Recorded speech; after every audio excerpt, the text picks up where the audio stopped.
Yeah, both of you, whoever wants to take it, just how good was it for the team to get in the win column, after the way Monday went? It was really good. Honestly, Monday wasn't our best performance. And coach harped on that. And we harped on the past 2 days. It's just coming out here and being the team that we know we can be and that everyone expects us to be. So it was really good to finally get that win. And what was it, 20 point? What was it? 19. 19-point win. It was really good. Kiki, are you the type of shooter once you see the first one go in, you're Uh, gonna keep yeah, that's kind of my thing, like I said in all the other interviews I did today. Just getting in here and getting the shots up early before the game, that helps a lot. And during that shooting time, I did feel, I felt I was feeling it. And then coming into this game and getting those first couple threes off and making them, then it was like I felt it and I knew I was good from that point. So Yeah. What was working for you, do you think, offensively today? um I feel like offensively as a whole, we did really good, moving the ball, seeing the open person. So, my teammates finding me in those open spots allow me to knock down those open threes. So, Jenna, this is your second game in a row to get a double-double. Just will you talk about the rebounding aspect of it, how you've maybe taken on a lot more of that this year? Mhm. Yeah, I mean, even playing last year, one of my main goals whenever I went in the game was to get as many rebounds as possible because that affects the game a lot.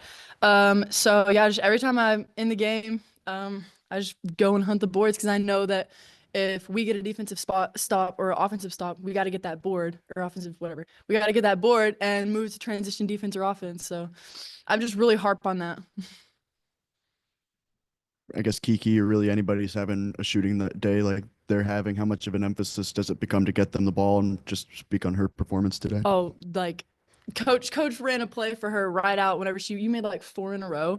And the next play was a staggered for Kiki to get a wide open shot. So we really just feed our players that are making the most shots. So I'm very proud of Kiki.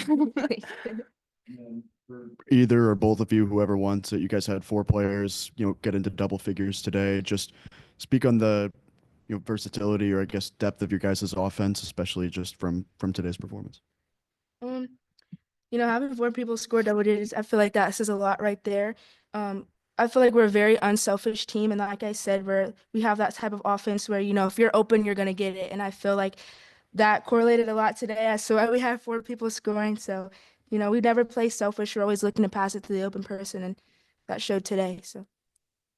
And just for one or both of you guys, whoever wants it, just coming off of the first game against Fairfield, a team that had a lot of returning production, having played together. Just what did you learn from that, and how did you guys kind of implement those lessons in today's game? Coach, the past 2 days again, coach harped on moving our offense more because during Fairfield, our offense just looked static. So, just moving the offense, being better on defense, being in our gaps.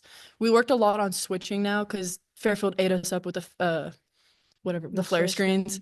So we worked on a lot of switching, and we really just worked to improve our game because Fairfield made us learn a lot of our mistakes. Period kind of at the start of the second quarter where you guys had some turnovers, and A&M Commerce, or East Texas A&M, excuse me, went on a little bit of a run to cut it down to single digits. Just what did you guys kind of adjust after that, and what did you guys kind of see in that period of the game? Honestly, the big part about turning the ball over is getting back. You make a mistake, you got to get back. You got to keep playing. The play is not over. And that's also something they harped on us, this past couple of days in practices. On those turnovers, you got to be able to get back and then still keep playing through it. You turn the ball over, they score. Okay, now it's our ball. So now what are we going to do next? You can't just hang your head about the past plays. You got to keep going. And we did that tonight when we did, have those mistakes throughout the game. Can either of you hear yourselves think out there? And more seriously, was it harder to communicate during the game? I mean, obviously it was probably a little harder to communicate. The kids were screaming, especially whenever Baby Shark went on. But yeah, honestly, we worked a lot in practice too, because Coach Neighbors hooked up his Bluetooth to the speaker and played like loud like music. Or not music, I don't even know what it was, like screaming. Random. And so we knew that it was gonna be like that, so we emphasized in practice talking and hand signals and stuff. Yeah. Slash basketball game slash dash dance party. Um, Just what you think? I don't know. I mean, I've been in big games like this before. I mean, last game that we lost was actually my first time losing a college game, so it felt good getting back on that win streak again. So And can you both talk about Vera and how she played? Yeah, I'm very proud of Vera. She well, let me think. She's very, one of her best things that she does is running the floor.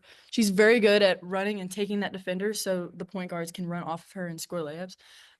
She works very hard and blocking out, rebounding, defense, anything you name it, she can do it. So I'm just very proud of her for stepping up and making an impact on the game like she did. From my point of view, I've known Vera for a while. We actually played against each other in the same conference last year. So just being out here and being together, knowing that we were both, in the same position last year, and now we're both here in the SEC playing together, I'm very proud of her. And I've seen so much growth in her game just from last year. And so I'm just proud of her. That's all I can say, honestly. Yeah, for back here, sorry. For either one of you who wants to take it first, Coach has harped a lot on defense and getting ready, obviously, for that Fairfield game. Now that you've gotten an extra game in and you held East Texas to, I believe, like 30% shooting wise, how did all of that preparation in the offseason lead into today and the defensive performance? We've worked a lot on defense in the offseason. Like I said, just getting in our gaps, being in the right place at the right time, closeouts, talking is like the best and the biggest thing that we've been working on. And coach says that like we're one of the most talkative teams he's ever coached before. So yeah, I believe that what we did in the offseason has made us to what we are today for defense wise. For sure. And then just to touch off of that, we always work on guarding our yard, staying in front of the person who has the ball, moving your feet, being in the gaps, not reaching. So I feel like just working on that so much. And then, last game, the mistakes that we did have defensively, just going back and rewatching the film and then just building on those things these past 2 days has really helped us on the defensive end today. But already, I think the crowd came out around 12,000 today. I know a lot of them were kids. Is that something that you hope to see, all these big crowds, maybe not at 10 a.m., 10:30 a.m. start, but still the loud crowds and really feeding to energy for you guys? Yeah, I mean, I said it. I love these crowds. I love this day. I love the energy that it brings. I love the little kids screaming. It's honestly one of my favorite game days ever in college. So, yeah, I love the energy that they bring. And honestly, the energy that they bring comes to us. It makes us play honestly better. So I love it. Yeah, I would agree. This was honestly this was my first time playing in front of, like a crowd like this with it being elementary day and all these kids being here. But like Jenna said, just having that big crowd and, the energy, we really do feed off of that, making a big shot and everyone goes crazy, that gets us pumped on defense and things like that. So I enjoyed it. I liked it. Will you talk a little bit just about what the transition has been like for you in general coming in from a junior college, and how have you maybe adapted to this new stage? At the end of the day, basketball is basketball. The game is still the same. Just I would say the pace is a little more fast, being in shape, really making sure it's the small things that I would say here, maybe at JUCO I could go and get that still I could reach, but here, just being smart, being disciplined. I would just say the main thing for me is really just the transition to the pace of the game, just being more smart about the things that I do and then just making the small adjustments. So